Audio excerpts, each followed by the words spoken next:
25 km dari Candi Borobudur terdapat Candi Mungil yang sangat indah, serta mendapat penghormatan dari Raja Besar Mataram kuno. Candi ini bahkan dikabarkan menyimpan payung bersepu emas. Belakangan ditemukan arca jelmaan perempuan yang dikutuk, serta diberi nama yang tidak seorang pun mau menyandangnya, yakni Candi Asu di Kabupaten Magelang. Oke teman-teman, kita masih di Indonesia, tepatnya di Jawa Tengah. Dan bangunan yang kita telisik dibangun kira-kira bersamaan saat bubuk mesiu ditemukan secara tidak sengaja oleh ahli kimia Tiongkok yang mengubah cara perang umat manusia untuk selamanya. Yuk, kita ke sana.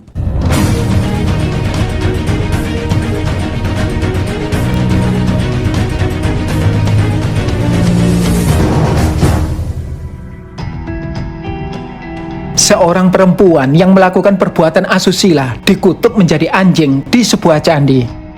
Mitos ini cukup mengejutkan karena oleh masyarakat Jawa kuno, anjing dipandang cukup positif, yang akan kita gali nanti setelah menelisik candi yang dimaksud. Namun sebelumnya, yuk kita ikuti cerita mitosnya. Tersebutlah seorang perempuan yang rumah tangganya tidaklah berkekurangan karena tergolong ningrat. Namanya Dewindani. Hidup Dewindani tidaklah biasa karena dua hal. Pertama, menurut sebuah versi, dia keturunan dewa. Kedua, dia sulit mengendalikan nafsu, sehingga sering berselingkuh. Setelah sekian lama, perbuatan asusila itu akhirnya terbongkar, dan Dewindani pun mendapat kutukan.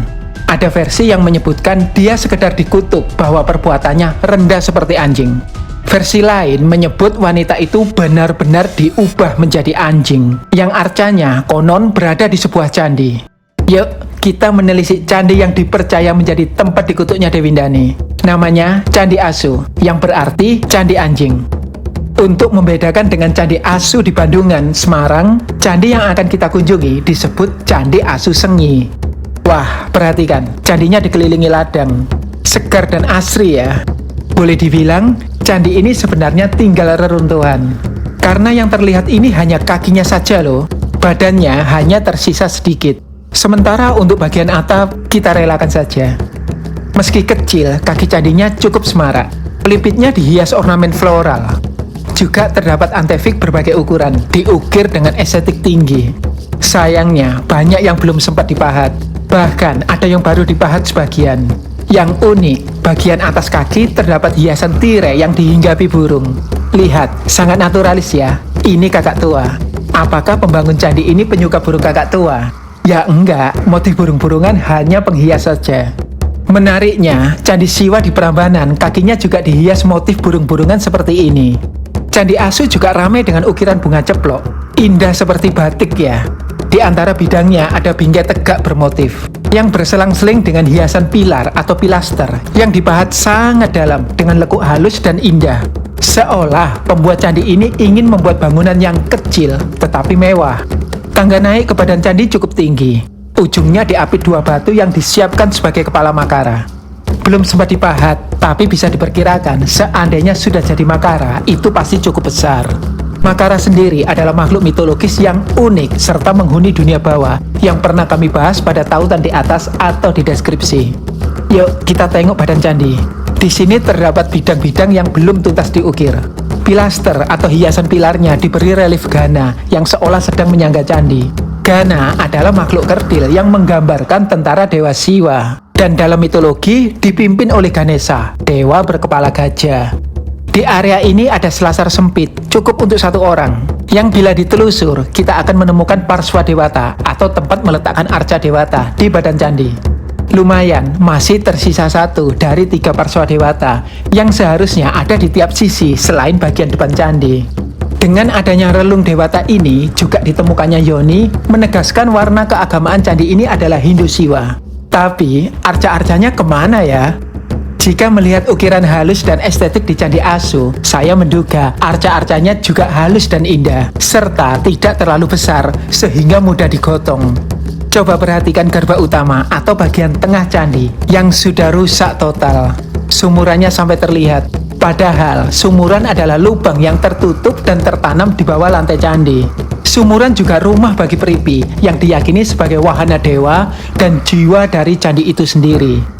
Wadah peripi biasanya berisi beberapa benda, seperti biji-bijian, rempah-rempah, permata, atau logam mulia, termasuk emas. Maka, kerusakan dengan kondisi sumuran yang terbuka seperti ini menunjukkan bahwa candi ini pernah dijarah. Atap dan badannya dibongkar agar sumurannya bisa dibuka dengan aman. Semua hanya demi segelintir harta. Penjarahan candi memang marak pada awal abad ke-19 hingga awal 20. Jangankan candi sekecil ini, ratusan candi di pegunungan yang medannya sulit pun bisa habis oleh penjarahan. Seperti yang pernah kami bahas pada tautan di atas atau di deskripsi. Terus ikuti ya teman-teman, kita akan menggali lebih jauh kesejarahan Candi Asu berdasarkan bukti prasasti. Dan seperti apa sih posisi anjing dalam semesta masyarakat Jawa kuno yang ternyata berbeda jauh dengan kita saat ini. Namun sebelumnya jangan lupa untuk subscribe, like, dan share. Juga klik link di atas jika Anda ingin mendukung kami dalam hal pendanaan untuk mengembangkan kanal yang akan memperkaya perspektif Anda. Menelisik Candi Asu Sengi sangatlah menarik. Meski di candi ini tidak terdapat inskripsi tahun pembuatan, kesejarahannya bisa ditelusuri dari prasasti-prasasti yang ditemukan di sekitarnya, yakni Prasasti Kurambitan dan Prasasti Sri Manggala II. Kedua prasasti yang ditulis pada Linggapato ini menceritakan seorang pejabat bernama Mpu Apus yang melaksanakan perintah raja untuk menetapkan Kurambitan dan Sri Manggala sebagai sima atau wilayah bebas pajak untuk keperluan Dharmanira beliau di Salingsingan. Menurut Theodor Pijo, ahli sastra Jawa, kata dharma bermakna bangunan suci.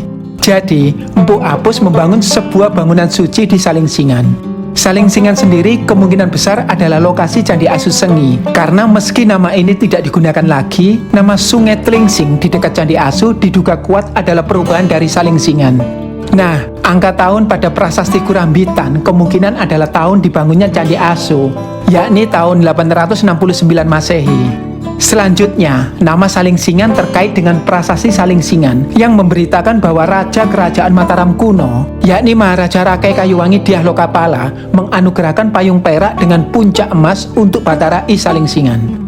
Dalam bahasa Jawa kuno, kata Batara bermakna dewa atau penguasa, misalnya raja yang lalu didewakan. Maka kemungkinan Candi Asu yang awalnya disebut Dharmanira berubah menjadi tempat pendarmaan seorang penguasa, mungkin raja, hingga seorang raja besar Mataram kuno pun mempersembahkan payung bersepuk emas.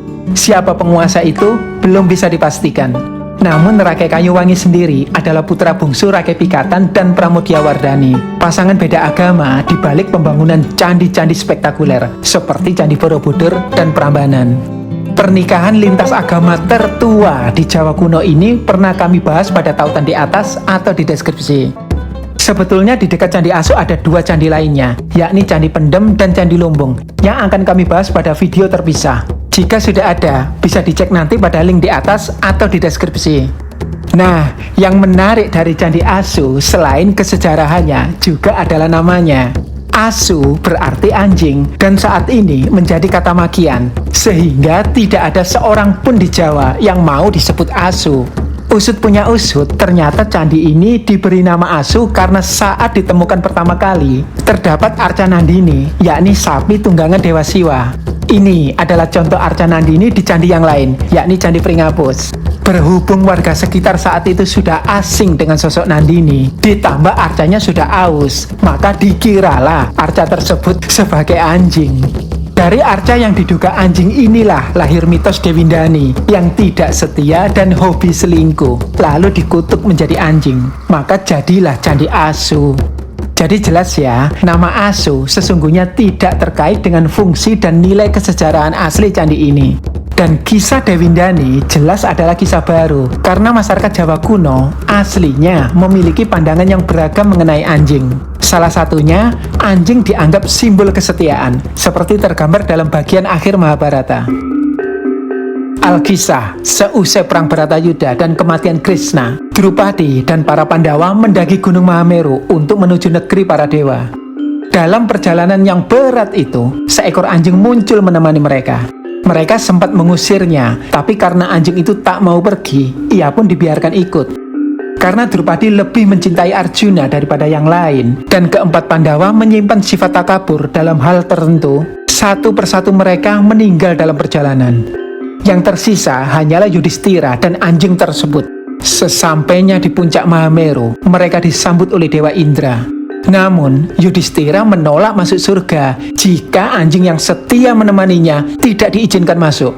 Pada saat itulah anjing tersebut kembali ke wujud aslinya, yakni Dewa Dharma, sang dewa keadilan. Jadi, tidak hanya simbol kesetiaan, anjing juga dianggap pernah menjadi jelmaan dewa. Sejak didomestikasi sekitar 15.000 tahun silam, persahabatan manusia dan anjing telah mewarnai peradaban-peradaban kuno, mulai dari Mesir, Yunani, hingga daratan Tiongkok. Loyalitas anjing yang tidak bersyarat pada tuannya telah membuat hewan ini dipandang positif oleh berbagai peradaban besar. Sehingga tidaklah mengejutkan jika Yudhistira menuntut agar anjing yang setia mengiringinya pun diperbolehkan masuk surga.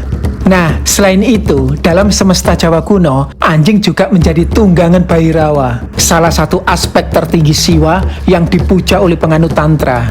Misalnya, Raja Kertanegara dari Singasari yang merintis penyatuan Nusantara dan pernah kami bahas secara mendalam pada link di deskripsi.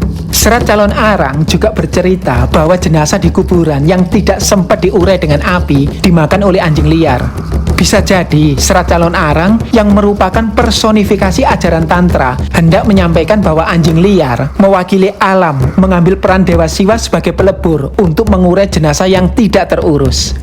Nah, tidak hanya menjadi alat dewata, anjing juga menjadi hewan peliharaan masyarakat Jawa kuno. Ini bisa kita lihat pada relief-relief satwa di Candi Penataran misalnya. Namun, agaknya anjing dipelihara bukan hanya untuk pengiring atau penjaga, melainkan juga sebagai salah satu sumber protein hewani.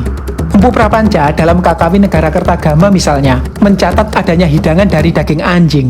Namun, yang mengonsumsinya hanya rakyat yang tidak berpantang. Karena mayoritas orang Majapahit percaya, makan daging anjing dapat menyebabkan hinaan musuh dan mati tercela. Pandangan tentang anjing pun semakin menjadi kompleks karena dalam konteks berbeda, masyarakat Jawa kuno memandangnya negatif.